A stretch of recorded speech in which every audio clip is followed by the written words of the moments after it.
Погнали, погнали. Есть. Погнали, погнали. Есть. Хорош.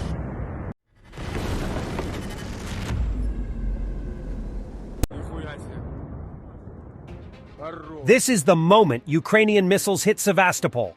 The person that films it seems is very delighted with the strikes. Good, good. Let's go, let's go.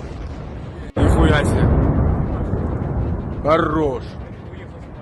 Прикинь. Бам. Погнали, погнали. Есть. Погнали, погнали. Есть. Хорош.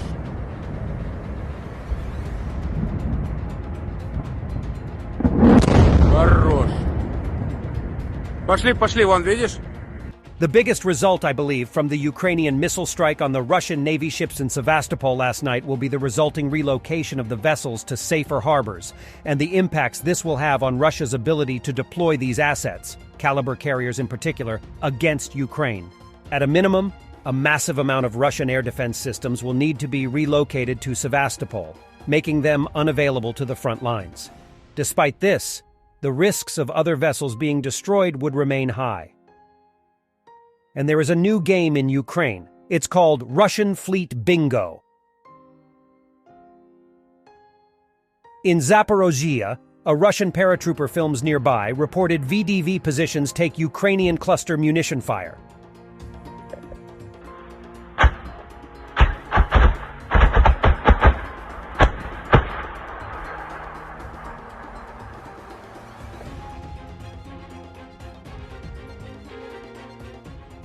A number of Russian telegram channels report that Russian troops have been forced to retreat from Klischivka and Andriivka near Bakhmut. The Russian forces complain about the lack of artillery support and ammunition, as well as the Akhmat unit's withdrawal from the area 2 days ago. The newest Russian tank T-90M Breakthrough was destroyed by the Ukrainian National Guard in the Kherson region.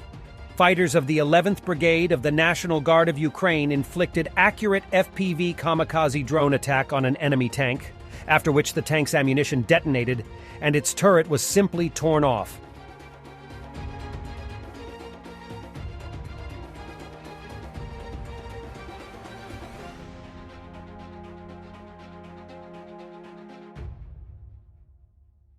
Russian propagandist Solovyev does not approve of Gherkin Strelkov supporters.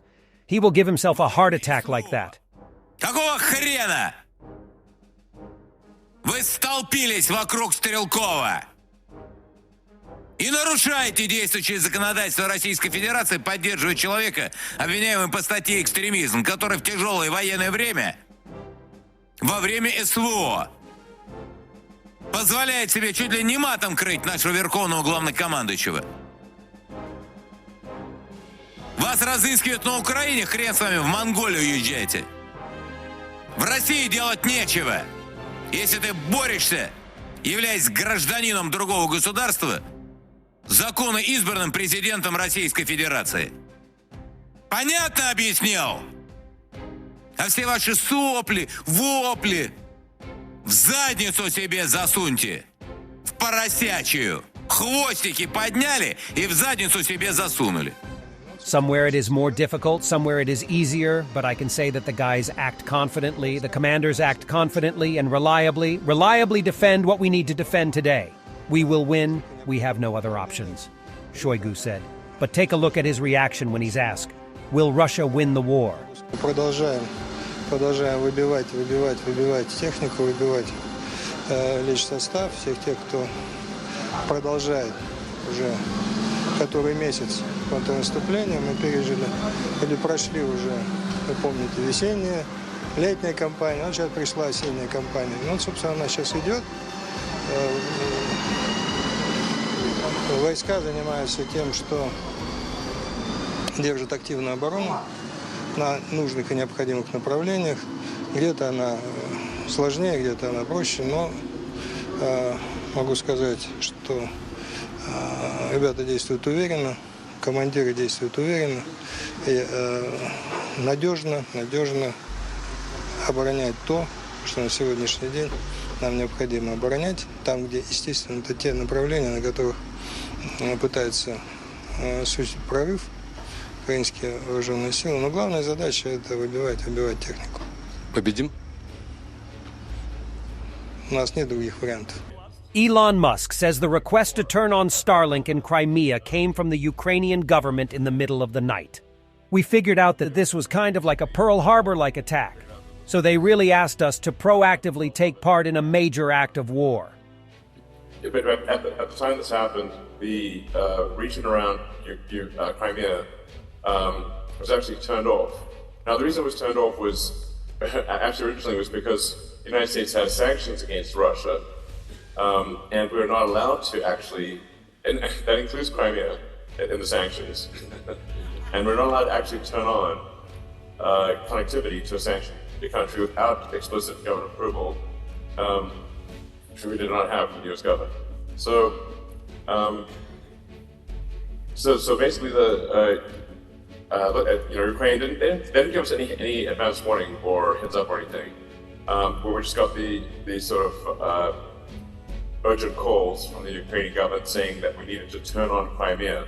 It's like in the middle of the night, basically.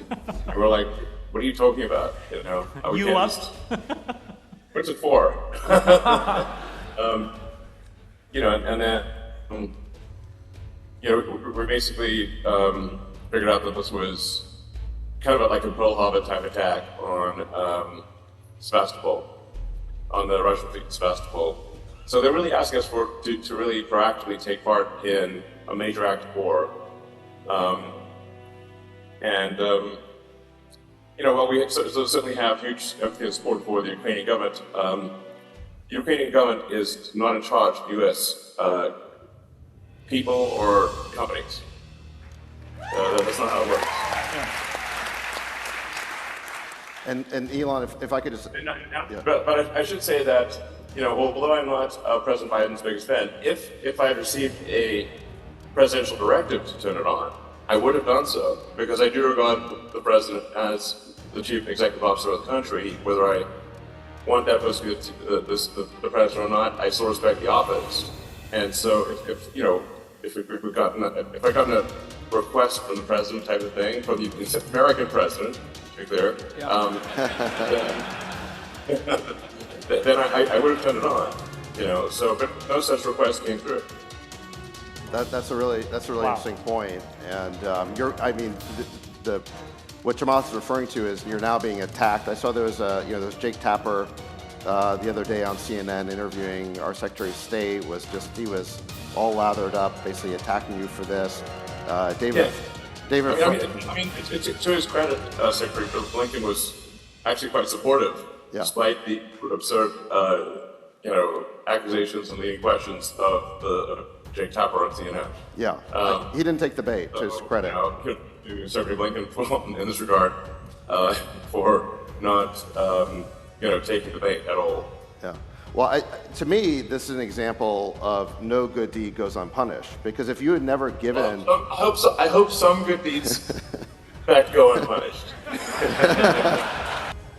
It took a long time to choose a chair for Kim Jong-un so that it would not crack under him.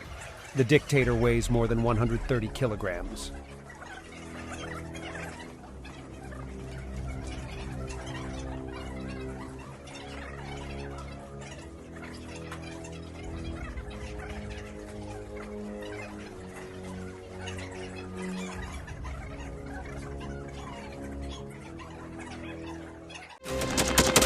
Thanks for watching, and don't forget to subscribe.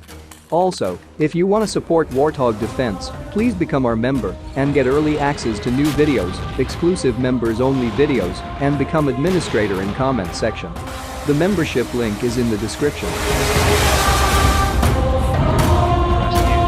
Every day. We had a guy last week, it's 6 rescues in 6 days.